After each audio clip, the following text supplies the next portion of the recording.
It's easy to forget, but before the bombing and pandemic, Middle Tennessee was already dealing with a huge disaster of a very different kind. Now, 1 year later, News Channel 5's Nick Barris looks back on the tornado outbreak that ripped through the state last March, killing dozens of people and leaving a brutal path of destruction.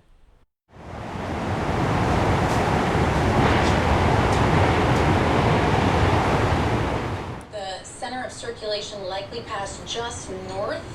If you can hear my voice, or if you know someone that lives in this area, you can tell them to get down. Power flash right there.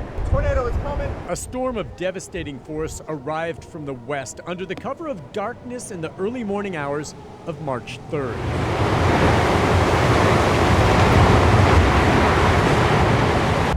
There it is. Go inside now. In here. This is the inside of the tornado right now. Tornado on the ground. An EF3 tornado set its sights on Nashville and it hit with a rage. If you can still hear me, you just witnessed live as Channel 5 was directly hit. When I heard them say it's time to take shelter, well, I listened to them, went downstairs, and here came the door between the basement and the garage part. Yeah, so there's gas leaks all over Hermitage. It's bad. It's bad. In shock and in disbelief, people across the city were shaken from their beds. We woke up and we heard it going, and it was right by our window. We just went to the bathtub. Roofs torn off of apartment complexes, houses and businesses collapsed. People were forced out onto the streets. It was 1 a.m. And really no place to go right now. No. The tornado claimed 5 lives in Nashville and injured more than 200, but the worst was yet to come.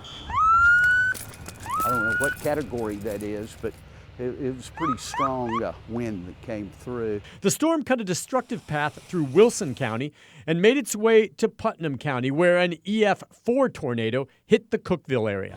I can't even believe this is real. Faith Johnson, her 3-year-old daughter, and 18-month-old son took cover in a bathtub. Seconds after jumping in, the tornado ripped the roof off and took Johnson's husband with it. He remembers waking up on his knees, bleeding and battered, but alive. At least 19 people died there in the area, including several children, and another 87 injured. It's like airplanes trying to land on your head. The tornadoes left and daylight arrived to reveal finally the true scope of the damage. These aerials came from a rental helicopter. Our Sky 5 was destroyed along with dozens of other aircraft when a tornado hit the hangars at John Tune Airport. Last night was a reminder about how fragile life is, that at any moment an event can show up and make us all too painfully aware of this. The auto zone basically collapsed onto itself. Certainly, Tennessee is no stranger to tornadoes or the cleanup that follows. First responders, families, and an army of volunteers quickly mobilized to first search for survivors and then begin the long process of removing debris.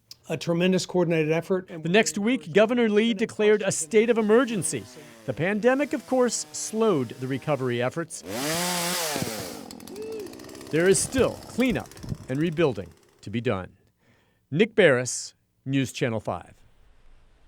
That video brings up a lot of memories. It is estimated that tornadoes did $1.5 billion in damage all across Middle Tennessee. The tornado that hit Nashville is the 6th costliest tornado in U.S. history.